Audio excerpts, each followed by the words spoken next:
Moi, je le perçois d'abord comme une œuvre musicale, je dirais. Une œuvre musicale qui mêle à la fois donc de la musique, avec divers bruits, applaudissements, etc. Et puis donc une voix. Mais c'est avant tout une œuvre musicale pour moi.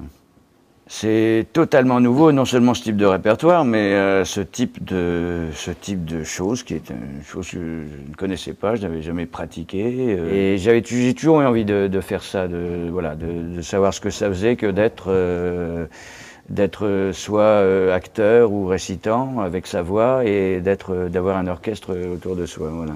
Et moi j'ai retenu de ça, j'avais envie un peu de m'amuser, d'où l'envie de faire sortir les musiciens de la fosse aussi.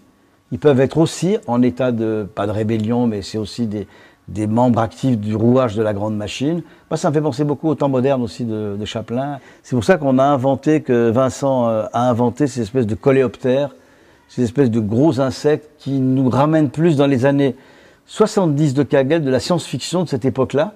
Donc, ou un peu après, moi j'aime le climat un peu de 2001, Odyssée de l'espace qu'il y a là, c'est pas précisé, on ne sait pas où on est. Si vous voulez, Kagel s'interrogeait sur pourquoi les musiciens écrivent des marches militaires, pourquoi les artistes se mêlent de la guerre au fond.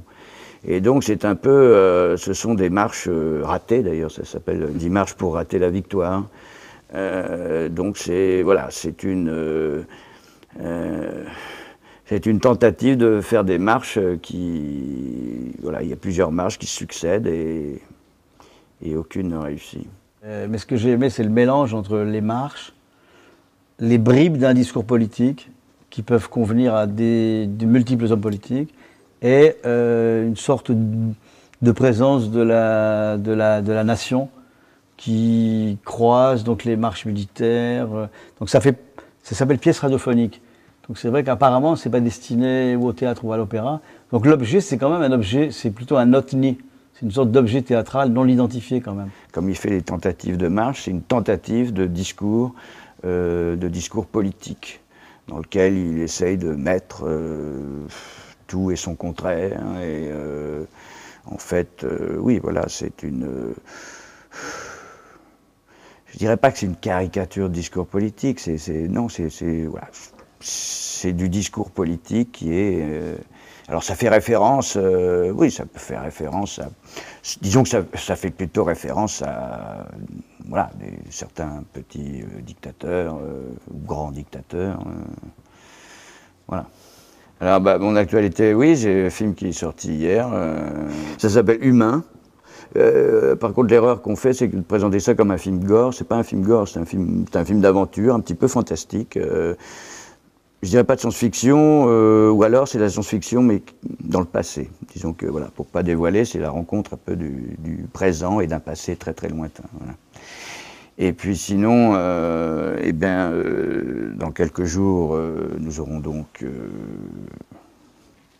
le Tribun, ici même.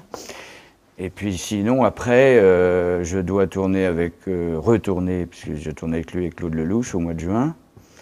Et puis, au mois d'octobre, il y aura le film de Jean-Pierre Jeunet qui va sortir, Micmac attire l'arigot.